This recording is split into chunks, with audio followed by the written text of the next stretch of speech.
Welcome back, college football fans, to another edition of Over the Middle. As always, we're brought to you by our friends at Your View. Your View is your home for the best high school football games across the country. If they're playing high school football this season, then Your View has you covered from game coverage from one end of the country to the other. And that's especially true with Your View's new app. Simply head over to watch.yourview.com and sign up to watch the best games in the country. This includes two great games on Friday, September 25th in Oklahoma. In Tulsa, Westmore and Broken Arrow battle in the key game, especially for Broken Arrow. BA is trying to rebound after suffering a tough loss to number 2 ranked Owasso last week. And then down in Oklahoma City, we've got Edmond North versus Putnam City Original, PCO. Then up in Yearview, Nebraska, we've got Millard West versus Creighton Prep. That game features Iowa commitment receiver Keegan Johnson from Bellevue West. It should be a tremendous game. And all three of those games kick off at 7 p.m. again on Friday, September 21st. What's great about the games on Your View is that if you miss them live, you can always go back after they're over and watch them again. Just head over to watch.yourview.com.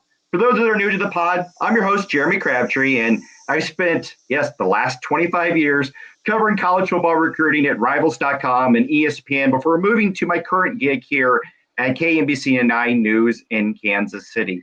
And here over the middle, we like to talk about the world where college football, high school football, and recruiting all intersect. We're now 2 weeks, technically 3 weeks deep into the college football season, and there's been plenty to digest already. We've seen the Sun Belt dominate the Big 12 with 3 quality wins, and we've seen the Big 10 decide that they went back on the field after initially saying that they're going to postpone their season because of COVID-19. And heck, by the time you guys hear this podcast, the Pac-12 and maybe even the MAC might decide they want back in the game too. There's no question the coronavirus has had an impact on high school football, college football, and the world of recruiting unlike anything that we've ever seen before. And that's why we're going to take deep dives each week into the impact the COVID-19 has had on the world of recruiting. Last week, we had Michigan Director of Recruiting Matt Dudek join us to talk about how the Wolverines' recruiting efforts are surviving during a pandemic. We thought we'd take an even deeper dive this week with somebody that's had their season shut down from the beginning.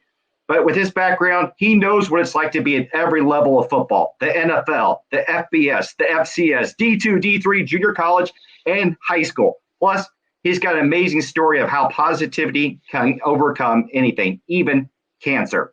We're honored to have Oscar Rodriquez, the University of Akron's inside linebacker and star recruiting linebacker coach and star recruiter, joining us here. Oscar, it's been way, way, way too long, my friend. Welcome into Over the Middle. Appreciate it, Krabby, man. It's seems like 2013 was just the other day. It's amazing how time flies, and I couldn't be more grateful to be a part of this podcast and the great things that you've done, and anything you're affiliated with. I have the utmost respect and couldn't be more happy to be on here with you. Well, I appreciate the kind words, my friend. So we've got a little bit of breaking news that I wanted to visit with you. But first, before we go a different direction, we're taping this on Thursday, September 17th. And on Wednesday, the NCAA's Division I Council extended the recruiting dead period in all sports through January 1st. The dead period was implemented way back in March, right? Due to the coronavirus, and it's been extended multiple times. The dead period was supposed to end here at the end of September, but now it goes all the way into 2021. Oscar, we've never seen anything like this before. What was your initial reaction when you heard the news about the extension of the dead period? Well, we have a coaches group chat, and they came across, and I think it was a bunch of one-word answers. Wow. Well, from any way you can look at it, we were very caught off guard because we were looking forward to.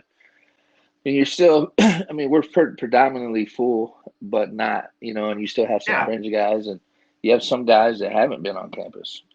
Majority of our guys have been because we got them up early, but we still have some guys that haven't seen it in person.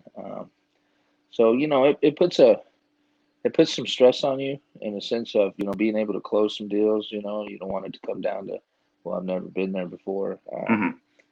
But like anything, we're taking it in stride, and obviously the relationship piece is something that has to carry over. And it's very rare at whatever level that you're at that you don't ever get to step on campus for some of these kids. So we're just adapting day by day. So it's in a learning experience, and I tell our guys and, even our coaches on our staff, like, we're going to be so much better, for this in the long run, because I don't think there's anything else that'll come along in my career anyway that'll kind of Yeah. put a halt on things the way COVID has. So the MAC and University of Akron, you guys were you guys? I'm trying to think. Weren't you guys one of the first, if not the first, major conference and program that decided that, hey, we're going to step away, at least postpone things for the season? And is there any chance you guys might be coming back anytime soon to join the Big Ten and possibly the Pac-12? Yeah, I think we were the first major Division I conference. I think when our presidents got together, I know NIU's president had a big part to do with the movement. I think he has a background in viruses. He's got a doctorate degree and was very educated. When it comes to the medical and the medical and research and science that goes behind stuff, I think at that time the conference felt like the best thing for our kids and their well-being was to not play. I think nobody has a playbook for this stuff, so over Yeah. time you kind of see whether or not things are working. Um, and in some cases there's schools, missing 20, 30 players and Yeah. getting quarantined and not playing, and we've seen games canceled. And I think that'll continue. But I think overall, I think you've seen some success too, and how things can be done, and you can still operate. But um, and then today, this morning, I don't know much yet outside of we had a staff meeting. The athletic directors for the conference had a meeting yesterday, um, and on Saturday it's going to a vote with the presidents again. And I think our head coach and going to have some player representatives getting on a call tomorrow before the vote, along with the presidents, and going to go over all the protocols of within the programs. Um, the things necessary to be able to move forward and play. Yeah. I think, I mean, it's about is the movement with everybody else playing and people seeing people have success. I could see Saturday them getting us back on the field, and I think it'd be like if the vote goes that way, I think we'd probably be playing middle of October. That's Really. great. So you're looking at a 2 week, 2 week camp, and then you're playing, which you play all the way through November and December. So I'm guessing a conference 8-game schedule or something like that. Well, that would be great. I mean, because we need college football for so many different reasons, and we're seeing in parts of the country where high school football is not being played, and it's just depressing. So I'm sure just from a morale standpoint, you have to be a little bit more excited today than you were yesterday before you knew the news. There's no doubt. I have a unique situation. I'm actually in Liberal right now. My daughter's birthday was this past weekend. Coach gave me a week. Obviously we were playing to come here and spend time with my daughter. So I got to spend the weekend here and watch college football. And even my wife said it. She said, "You ain't said much all day." Part of the reason was it was I'm not used to being able to sit there and watch football games, and I think to be vulnerable a little bit, I was some sort of mild depression because I was like, man, when guys are playing, we're not playing, and I think about our kids. Obviously as a coach, this is our livelihood, and this is what we love to do, and all that great stuff, but. We also have a lot of life experiences and things to put perspective in our lives to help us get through these things. And necessarily when you have 18 to 22-year-old kids, they don't always know how to deal with those things, especially when that's their identity. And that's the things I worry about. It's their mental health and the things that really are important for them, and this is, we've had to battle some things, just working them out and keeping them locked in and focused, even though we keep them busy. But our kids have been resilient too. So I got to give them a lot of credit, but it's tough on them, man. And it's tough on me. So it's been rough. So we're in this dead period now, and it's gonna last for all the way to 2021 now, and it's given birth to a lot of new recruiting terms, virtual official visits. How are you guys using technology at Akron to change and adjust the recruiting process? Everybody's virtual visits are a little different. Some people structure them as it's like a normal one, which is tough. I think just keeping people engaged, and that setting is hard. So kind of what we do, you get handpick about 5 guys, whatever it is, number of guys, and the position coach, the director of recruiting, and we have kind of a probably 2 hour tour that we take, but we usually do it through FaceTime. And what happens is, Okay. as we're going through the tour, we rotate phones. So throughout that tour, he gets to talk to about 5 different coaches, and the different conversations from the stadium to how's your mom to how the workout's going. But at the same time, you're building relationships within the group with multiple coaches, and I think that's been really, really good for us. And the crossover recruiting too, when it's an offensive guy, and you got a receiver that can really run, and he's like, oh man, here's the inside linebacker coach telling me he likes my tape and all that good stuff, and it helps us in the relationship standpoint too, because it ain't just the position coach or the recruiting area guy, talking to him. I think it creates that continuity within the staff, and it's like anything, they grow more comfortable with you as an organization when you do things that way. So I think for us, that's been really, really good. So I'm sure you guys have had to have your recruiting metal tested. I mean, no question. I mean, recruiting is about relationships, but it's got to be hard to recruit when your relationship is with a cell phone, not with the kid talking to mom and pop and them in their living rooms, or they're getting to engage with their high school coaches. So has this really caused you guys as recruiters to, I don't know, reinvent the game, but just work extra hard on trying to find unique ways to build those relationships? Yeah, about as unique as you can get, graphics, whether it's a video or Zoom or WebEx. I think it just comes down to the substance within the conversations of the kids. Like you can only talk about football for so long. You can only talk about classes for so long. And I think really it's a testament to the coaches who can build those real relationships and talk about life and your family and getting them to let their guards down and really having conversations. Like even myself, I'm never afraid. I'm a 2-time cancer survivor. You know that. I'm not afraid to be vulnerable to people, and I think people appreciate those things in the end. And I'll say this, we're going in our second year as a staff, and we went 0-12 in year one, and we flipped the roster, and I thought we signed a really good class coming out of last year. And anybody can recruit when they have a really nice blue blood logo, and you're at a great place. And I tell you what, testament to our head coach and our staff, we went out and recruited, and we gave people fits, and it wasn't because we had a great stadium and all this other. It's because we have great people in our organization. And the one thing for us is like, we want you to be able to feel us. And, I thought we did a good job last year, and it really bled off into this 2021 class that we have going, because we were able to get some guys up early. But the junior college world, we went in and signed 10 guys, essentially 9-10 out of the Jayhawk, and it was a war. And I know there was a lot of people that were like, what are they doing down there? They're 0-12. And I take a lot of pride in that, because not anybody can recruit that like that. And I feel like that gave us a competitive advantage going into the pandemic, because we didn't have anything going our way. So essentially the people that are used to all the comfortable, cozy stuff that helps you get the bigger names, we've already been accustomed to being rugged and working our butt off and doing whatever it takes, to get guys here with, and doing it the right way, Well, and you kind of touched on that there. I mean, you have been at every single level. I mean, you've been at the smaller schools, the D2, D3 schools. You've been in the NAIA. You've been at the junior college world.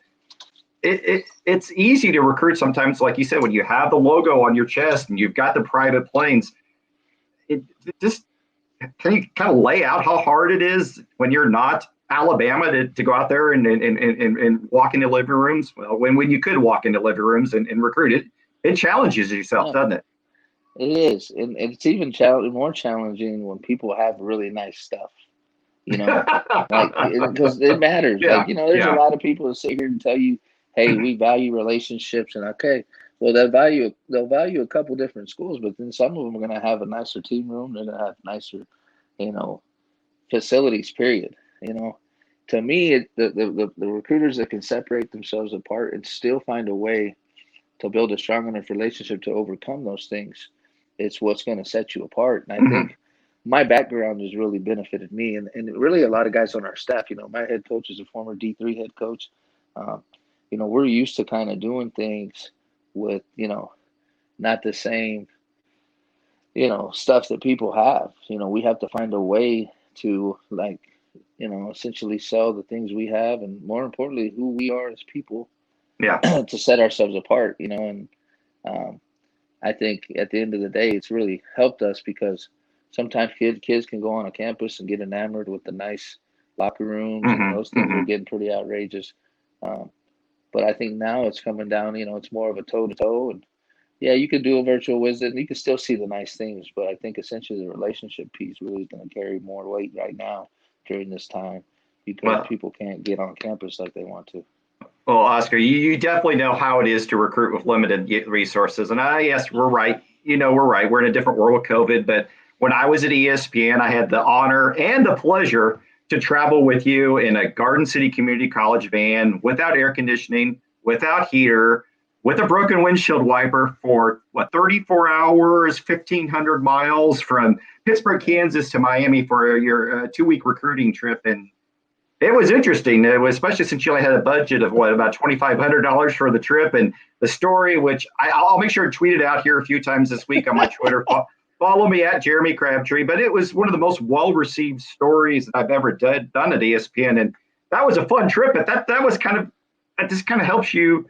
It kind of put in perspective how crazy it is that you guys as recruiters have to do things if you want to have success. Hop in a car, drive 1,500 miles. We drive almost 1,000 miles in one day. And one day. That's just how it is, right? No, it is, and you got to be relentless. And I think to this day, guys that travel with me make fun of me because I don't really stop and eat. If you remember that, like we're gonna either go through a drive-through and keep it moving, and I think that's the small ball guy in me. Um, Yeah. 'Cause, at that time you're beating the bushes and you're trying to find players, and it ain't like at our level where guys have been identified and they got this many offers and all this other stuff. You really got to go find those gems, and I think what can set you apart too, and I think my background has helped me significantly, is being able to evaluate and see the development of guys, not see them Hmm. as they are. Hmm. And I think even for us here at Akron, you don't always get the first choice all the time. So okay, I think the old Bill Snyder model. Hey, well, what do you think he's going to look like in 2 years, and Yeah. where can he help us? And positionally, does he have versatility? And being able to see those things, before they even come to fruition. And I think being at those small levels, seeing kids develop over time, and the guys that you recruit, and seeing that come to fruition, kind of gives you a little more confidence as you're going through things because you have a better understanding, and then you have guys to compare them to. Yeah. Like I always go back to guys, whether it was my junior college days, I'm like, hey, this guy really reminds me of Cordell Patterson, or Yeah. whatever, Yeah. Yeah. and he was a freak show, but like it's been an incredible journey. I remember that Florida trip like it was yesterday. I think we stayed on South Beach the first night, huh, Gabby? Yeah, what if I were? Yeah, yeah, South Beach in a hotel. That I think we didn't you guys find it on like hotwire.com, and Yeah. it was an interesting place. And I bet the more interesting place was the Ramada Inn in West Memphis, Arkansas. If you remember that, the lady bragged to us about how great their breakfast buffet was, and then we get up that morning. It was a boxes of cereal and cold, soggy, nasty eggs, those powdered eggs, and a crock pot. So I mean, tell you what, it was an adventure that I will never forget. I mean, we did. You mentioned the short trips. We stopped at Popeyes for 15 minutes in Yeah. Montgomery and Montgomery, Wendy's yeah. in Gainesville. So it. I mean, not every coach is born on third base, and they have to go through these experiences. It's a rite of passage, right? Right. No, it is, and I thank God for him every day because it's really I talk to our young coaches here all the time, and a lot of these guys have been graduate assistants or QCs, um, and all they know is this level, and sometimes they miss out on the development opportunities from the smaller level. It's like a coach like me, NAIA, D3, whatever. I was coaching a position as a young coach. I was either the academic guy, I was the equipment manager, I was you name it, the strength and conditioning coach. And I wore Hmm. so many different hats that allowed me to develop and think more big picture when it came to a program structure. And sometimes the guys at this level that are on third base, they lose sight of some of those things, um, and sometimes you lose some very valuable lessons that you can learn at an early age as a young coach, and then it's not as magnified, Yeah. and it allows you Yeah. to make mistakes and be able to learn from them, so that when you do get these opportunities, you're more polished and you're ready. So yeah, I wouldn't change that trip. And then I had many of those. That was one of them, and we just happened to document. And but I had a blast, man. I tell you what, and I think you and I tell people this all the time, Gabby. I said, you want to get to know somebody, take a long trip in the car with them. Yeah. And I always Yeah. think about, us. We drove through a snowstorm in We Arkansas, did. if you remember. You remember that? Oh And I yeah, I think a did. couple of times you told me like, "Hey, you should we pull over here?" And but like I look back and our relationship is built on, I think a lot of that car ride. You get into some of these vulnerable and meaningful conversations, Hmm. and you get to know each other. Uh, maybe we should do some kind of recruiting tool where we can get people going in a vehicle like that, because like you have to open up eventually, like Yeah. Yeah. you can't have that awkward elevator silence. Well, I would be remiss to say that if I recall, you guys, it was Jeff Kelly, assistant coach down there, former K-State linebacker, that was in the car with us. He had some great tunes that day and kept us going. But you guys did pick up 5 commitments that week, those weeks down there. So it was a productive trip, also. And so I got to ask. I mean, you're now at Akron. You're in at FBS. You're playing great competition week in and week out. You're in Ohio, one of the deepest talent hotbeds in the country. So, what is the message that you guys at Akron and Coach Arthur are selling? I mean, you're right. You guys were 0-12, but there are still some positives that you guys can take away and try to sell to kids, right? Yeah, I mean, one thing we don't do is run away from the own 12. And I think that's sometimes people try to deflect in anything they do in life. I had a 7% chance of living when I got cancer the second time. I couldn't go anywhere. Like in life, you Yeah. can't run away from your downfalls or the things you go through that are looked at as losses. And I looked at it as I got the 12 best lessons I'm 39 now. I consider myself as a young coach that I could have prepared me for my future. And our kids, we learned a lot of what not to do. And regardless of how you look at it, we flip it into a positive. If you want to be somewhere where because football is easy, life is hard. So if we can translate these things that we're learning right now through what we went through a year ago and really just build off of them, I think we're gonna create better men, better husbands, Hmm. fathers, the whole nine, in the grand scheme of things that eventually will translate to wins. Yeah. Because for us, it's about the people. And we always say better people make better zips. And the more good character, the more good people we get within our organization, which is why we're recruiting the people that we're recruiting. It's going to translate, and eventually it's going to look like it should look like. Because every guy I work with on the staff has had success everywhere they've been. Hmm. Um, it's just what we had to go through, and there wasn't a day. And I say this with all sincerity, probably, that when we were losing last year, and we lost some tough ones at some points, that we felt like we were 0-12. You couldn't have came in our building and been like, man, like it's miserable around here. No, you Yeah. don't. Like, Yeah. and it starts at the top with my head coach and Tom Arth and his positivity and how we're going to operate. Uh, because we're not going to leave any doubt that we're not going to get this thing turned. And do things take time? Yeah. And right now the pandemic's putting a little damper on things, but we got to find a way to make it a positive. Yeah. And so at the end of the day, we're getting this thing done with better people, and better people will make better zips, which will turn into better performances, which will turn into better bowl games and to bigger opportunities for our kids. They want to play in the National Football League or get a great education. Um, you know, so we're not shying away from any adversity. If anything, we absorb it and we learn from it and move forward. Well, Oscar, what I do like about your staff there at Akron, not your staff, but Coach R's staff, is that you guys are a diverse group. I mean, you got coaches from so many different backgrounds, parts of the country, ties to Ohio, and you're part of that makeup as one of the few coaches in the game that's Hispanic. And I know we're celebrating Hispanic Heritage Month through October 15th. How important is it for you to celebrate and share your background? And do you think we'll continue to see more Latino coaches in college football? Oh wow, you just hit a soft spot for me. Uh, I take a lot of pride in being one of the few Latino coaches in the Mhm. country at the collegiate or the pro level.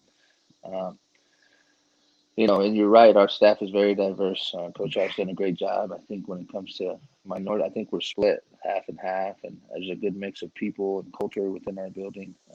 I'm the kind of the minority within a minority, right? Being a Latino coach. Um, you know, it's just the exposure, the opportunities that people get. I was fortunate enough to grow up in a state where junior college football at that time, the Kansas kid was a Yeah. big part of the equation. So I had an opportunity to play at Coffeyville, and I was around some great coaches, and then built some relationships, and kind of built my way through the junior college tree. And when I was at Hutch in 2010, Brandon Staley and I were co-coordinators, which Brandon Staley is now the defensive coordinator for the Rams, Yeah. you know, and worked for Tom Marks. See, so like, and then he hired Scott Aligo, who's a Kansas guy and was our director of player personnel and one of my best, and we're all kind of just smashed. Hmm. Hmm. And, um, you know, but as a Latino coach, for me, it's been a blessing to be with a head coach that values minorities, not just to fill a quota, but more importantly, um, to hire the best people available, regardless of what they look like, with the intentions too, him being intentional of wanting to really hire good minority coaches. You know, sometimes people aren't real intentional about those things, and for Yeah. him, it's important not just to fill the role, but to fill it with guys that regardless of where you're from, the junior college guy or NAIA, like give guys opportunities that have earned them and that are ready for them. And Coach Hart's done that for me. When I left Division III school in California to go with him to Chattanooga. I was there 10 months coaching inside linebackers, and he promoted me to assistant head coach. So he's given me some opportunities, that sometimes minorities don't get. And for Yeah. me, being a young Latino coach, uh, I feel like I'm knocking down a lot of barriers, and I say that with all humility because there's not a lot of people that look like me, you know. Yeah. Yeah. And I hope that there's guys out there that reach on to me and look for opportunities, and I can open up some doors for them. And because I naturally do gravitate to some young Latino coaches because they just don't know. And I was no different, Krabby, until I got to these levels and Hmm. I got Hmm. to do a minority internship with the Bears. I didn't know what it looked like. And sometimes as a young minority coach, until you see these things, you don't know if you belong because you've never been exposed to them.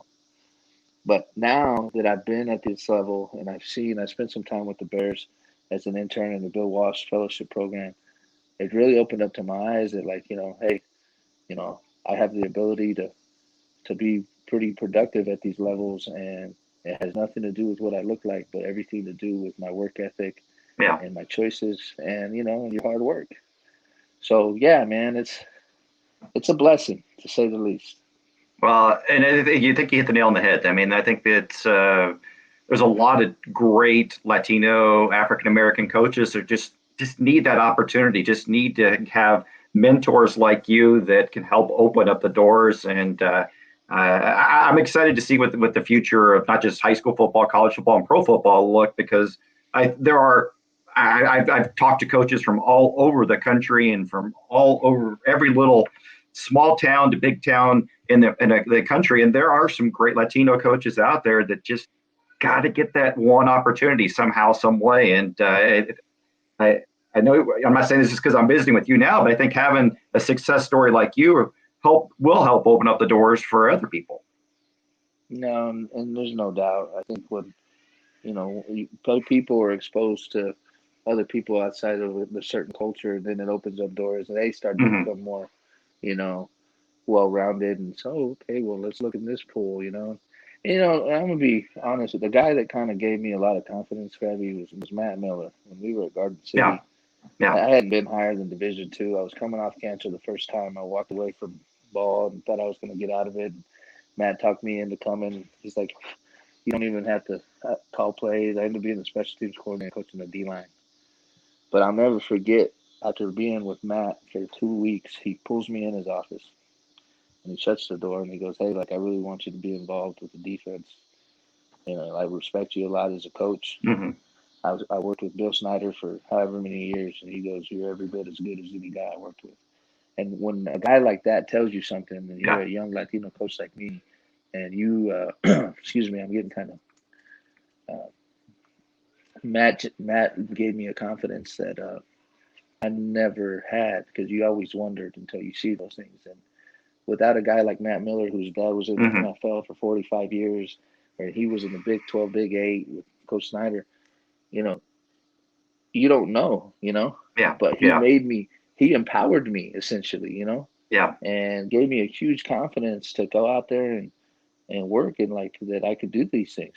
And without people, without mentors like that, like sometimes those things never come to fruition. Yeah, you've touched on it a little bit here, a couple times here.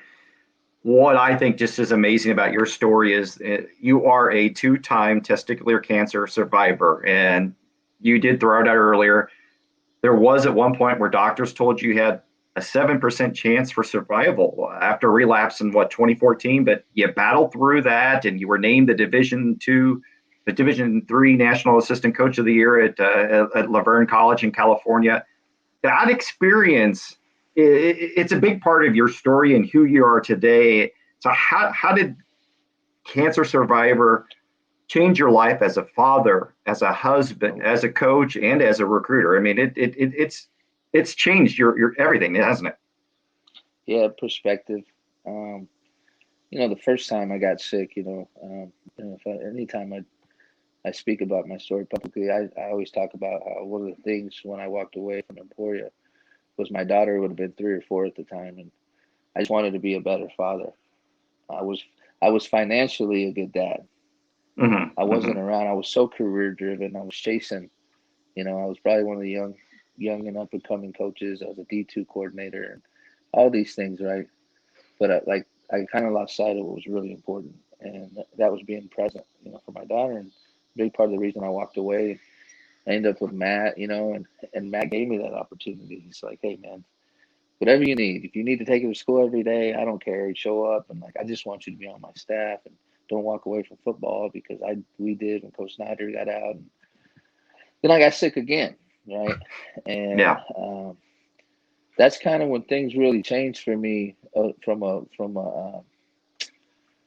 a big picture standpoint as a father. And I was a single dad, and what is it that I wanted out of life? And uh, you know, I had this, like I told you, a 7% chance of living.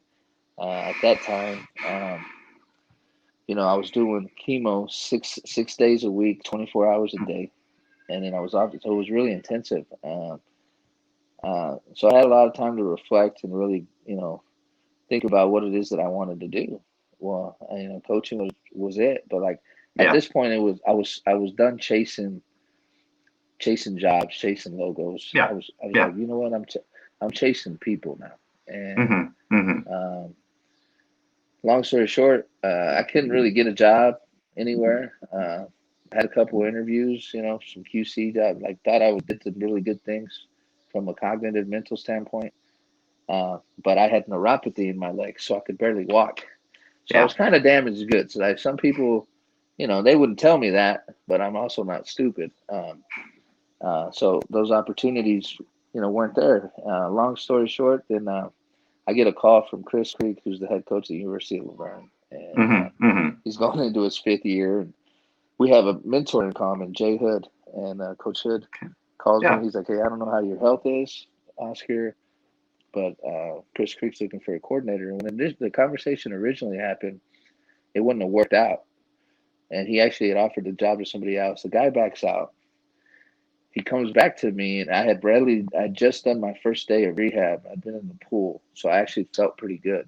And he calls me from California, and he's like, "Hey, I got this defense coordinator opportunity available, and it's yours if you want it." I'd done some research on Laverne.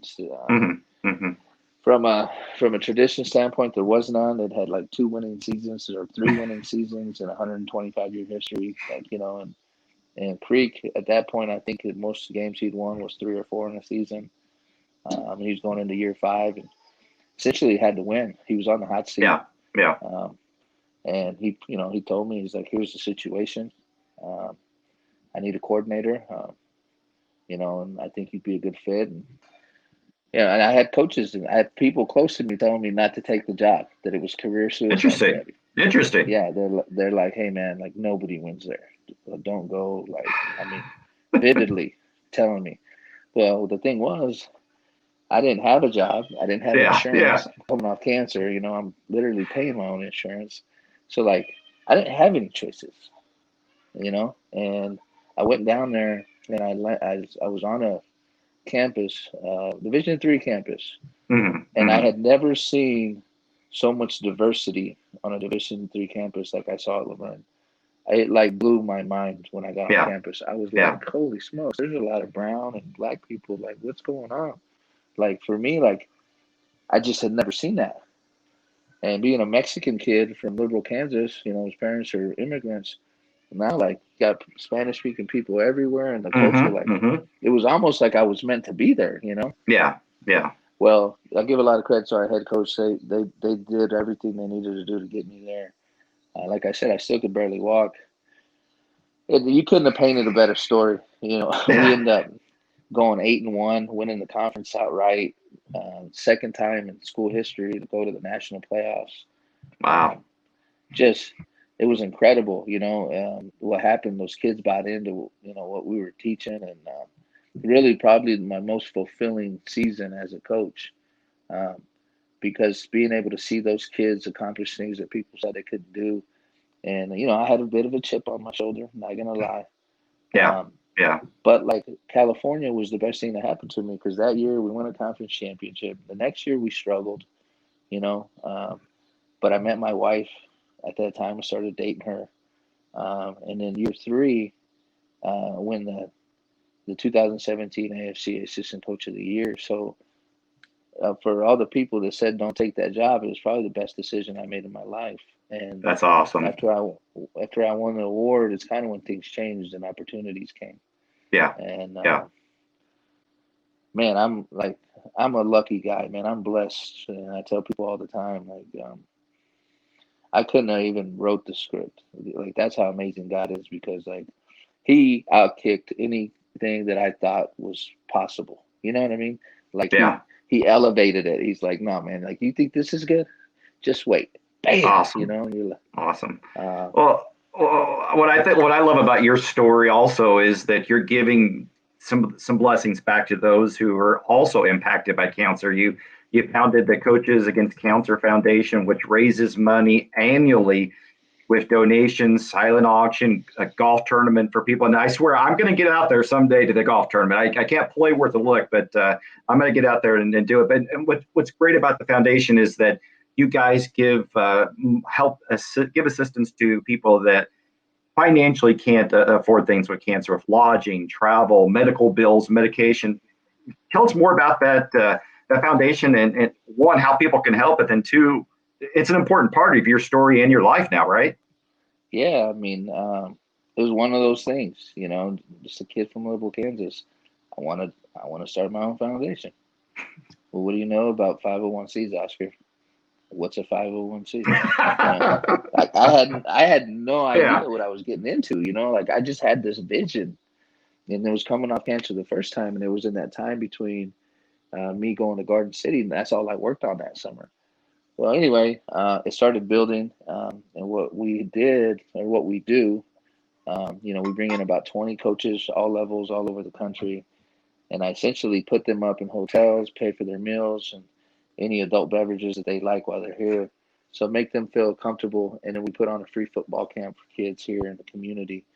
And then obviously off of that, we have a silent auction, which coaches across the country, country stars, whoever, people donate things to for the silent auction to raise money. People are also corporate sponsors and just give money.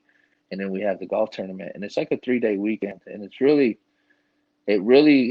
blew up in a way that I never imagined. And we actually haven't had it the last 2 summers because I got married this last summer, and then this past summer, I just felt like with Corona, it just wasn't a good time to be asking people for money. And but on the positive side of that, we still have a lot of money. We haven't done an event in 2 years, and we still have money, and we're still donating to those people. Really, it was for me. It was something that hit home when I was going through chemo. I remember just having a support system in my family. Obviously being a coach with your team, being a part of a university with the university, and I would go to chemo some days, both times, or a time for a week, and there was people with absolutely nobody there. Yeah. Or and it blew my mind. Like I'm like, man, like, and they were like way more positive than me at times, and they had nothing, and then you see people that like are having to take off work just to be, just to take care of their loved ones, and like missing out on, they're not only losing income, but they're racking up bills. And there's so many things that insurance doesn't cover that people don't realize unless you go through these things. And I thought, like, if I can make an impact in my community and give back, and if I can impact people that have gone through things like me, I felt like, in the end, like God's going to protect me and look over me regardless, because I'm working through him, and I'm a big believer in having a servant mentality. Yeah. The satisfaction that coaches against Hefner gives me as a person, selfishly, is incredible. Like, I do it for that satisfaction, and like, not like, and my president, now we got a board, she signs all the checks and sends them out. But like, there's no better feeling like when somebody calls you or sends you a thank you letter, and like that for me makes it all worth it, because it's a grind, and now that I've rose in levels of coaching, and there's some different rules with the NC2A, I've had to separate myself a little bit, but I'm still the CEO, something we're passionate about, and it's not going anywhere anytime soon. And I look forward to getting guys like you involved, and you've always helped me, since you've known about it. But it's just an incredible way for me to give back to people, and get some of that servant leadership that I believe in and preach about. Well, we'll make sure that we'll try to spread the word here a little bit. I'll be sure to tweet some stuff out here when the podcast comes out later this week.